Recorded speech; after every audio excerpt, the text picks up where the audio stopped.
Hi, Nirmala Hosamane ಕಿಚನ್ಗೆ ಸ್ವಾಗತ. ಶೇಂಗಾ ಚಟ್ನಿ ಒಂದು ಈಜಿ ಮಾಡಿ ತೋರ್ಸಾಕತ್ತೀನಿ. ಖಾನಾವಳಿಯಾಗದು ಮಾಡ್ತಾರಲ್ಲ ಆ ಟೈಪ್ ಮಾಡಾಕತ್ತೀನಿ. ಅದಕ್ಕೆ ಏನೇನು ಸಾಮಗ್ರಿಗಳು ಬೇಕನ್ನೋದು ಹೇಳ್ತೀನಿ. ಇದು ಒಂದು ಬೌಲ್ ಶೇಂಗಾ ಕಾಳು ಹುರಿದ ಕೇರೆ ಮಾಡಿ ಸ್ವಚ್ಛ ಮಾಡಿ ಇಟ್ಕೊಂಡೀನಿ. ಇವು ಒಂದು ಅರ್ಧ ಬೌಲ್ ಅದಾವೆ. ಇವನ್ನ ಹಾಕೋ ಮುಂದೆ ತೋರಿಸ್ತೇನೆ ಹೆಂಗೆ ಮಾಡ್ಬೇಕು ಅನ್ನೋದು. ಅದನ್ನು ಮಾಡೋ ಮುಂದೆ ತೋರಿಸ್ತೇನೆ ನಿಮಗೆ. ಮತ್ತು ಸ್ವಲ್ಪ ಕರಿಬೇವು ಬೇಕು, ಸ್ವಲ್ಪ ಬೆಳ್ಳುಳ್ಳಿ ಇಟ್ಕೊಂಡೇನಿ, ಒಂದು 2 ಗಡ್ಡೆ, ಒಂದು ಸ್ವಲ್ಪ ಜಾಸ್ತಿನೇ ಇಟ್ಕೊಂಡೇನಿ ಕರಿಬೇವು ಬೆಳ್ಳುಳ್ಳಿ. ಇದು ಜೀರಿಗೆ ಇಟ್ಕೊಂಡೇನಿ, ಒಣ ಖಾರ ಪುಡಿ ಒಂದು 2 ಸ್ಪೂನ್ ಇಟ್ಕೊಂಡೇನಿ, ರುಚಿಗೆ ತಕ್ಕಷ್ಟು ಉಪ್ಪು ಇಟ್ಕೊಂಡೇನಿ. ಮಾಡೋ ವಿಧಾನ ತೋರಿಸ್ತೇನೆ ನೋಡಿ. ಮಿಕ್ಸರ್ ಜಾರ್ ಇಟ್ಕೊಂಡೇನಿ, ಕರಿಬೇವು ಹಾಕಾಕತ್ತೇನಿ, ಬೆಳ್ಳುಳ್ಳಿ ಹಾಕೀನಿ,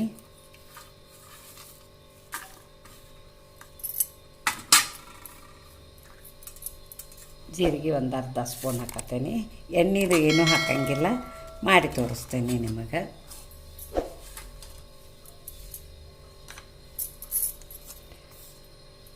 ಉಪ್ಪು ರುಚಿಗೆ ತಕ್ಕಷ್ಟು.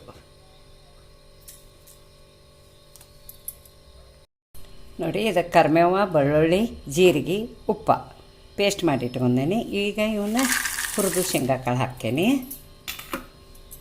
ಅದಕ್ಕೆ ಖಾರನ ಅಳತಿ ಮಾಡೇ ಇಟ್ಕೊಂಡೇನಿ, 2 ಸ್ಪೂನ್ ಹಾಕಾಕತ್ತೇನೆ. ಇದು ಮಿಕ್ಸರ್ ಮಾಡಿ ತೋರಿಸ್ತೇನೆ ನೋಡಿ. ಇದನ್ನು ಮಿಕ್ಸರ್ ಮಾಡಿದ್ದೇನೆ. ಮತ್ತು ಇದೇನೈತಿಲ್ಲ ಶೇಂಗಾ ಕಾಳು ಸ್ವಲ್ಪ ಕಲ್ಲಾಗಿ ಜಜ್ತೇನೆ, ನಾನು ತೋರಿಸ್ತೇನೆ ಜಜ್ಜೋದು ನಿಮಗೆ. ನೋಡಿ, ಇಲ್ಲಿ ಕಲ್ಲಾಗಿ ಹಾಕಿದ್ದೀನಿ. ಸ್ವಲ್ಪ ಹಿಂಗೆ ಸಾವಕಾಶ ಸ್ವಲ್ಪ ದಪ್ಪಗೆ ಕುಟ್ಕೋಬೇಕು ಇದನ್ನು.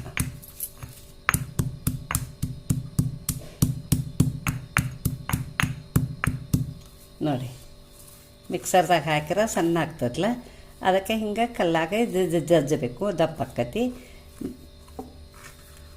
ನೋಡಿ.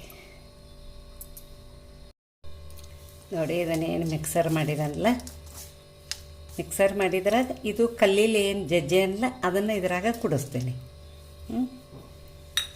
ನೋಡಿ, ಕೈಲೇ ಹಿಂಗೆ ತಿಕ್ಕೋಬೇಕು.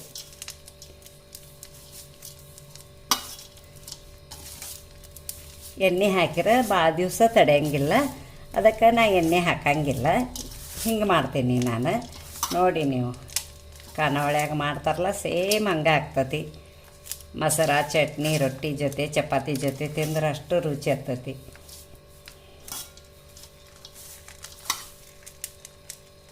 ಇನ್ನು ಸ್ವಲ್ಪ ತಿಕ್ತೇನೆ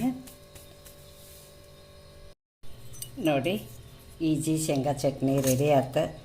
ಸ್ವಲ್ಪ ಕೈಲೇ ಪ್ರೆಷರ್ ಮಾಡಿ ತಿಕ್ಕಬೇಕು, ಅಂದ್ರೆ ಮುದ್ದೆ ಆಕ್ಕೈತಿ ಅದು. ನೋಡಿ, ನೀವು ಈಗ ಒಂದು ಸಲ ಹಿಂಗೆ ಮಾಡಿ ನೋಡಿ. ಭಾರಿ ರುಚಿ ಆಗೈತಿ ಬಾಯಾಗ.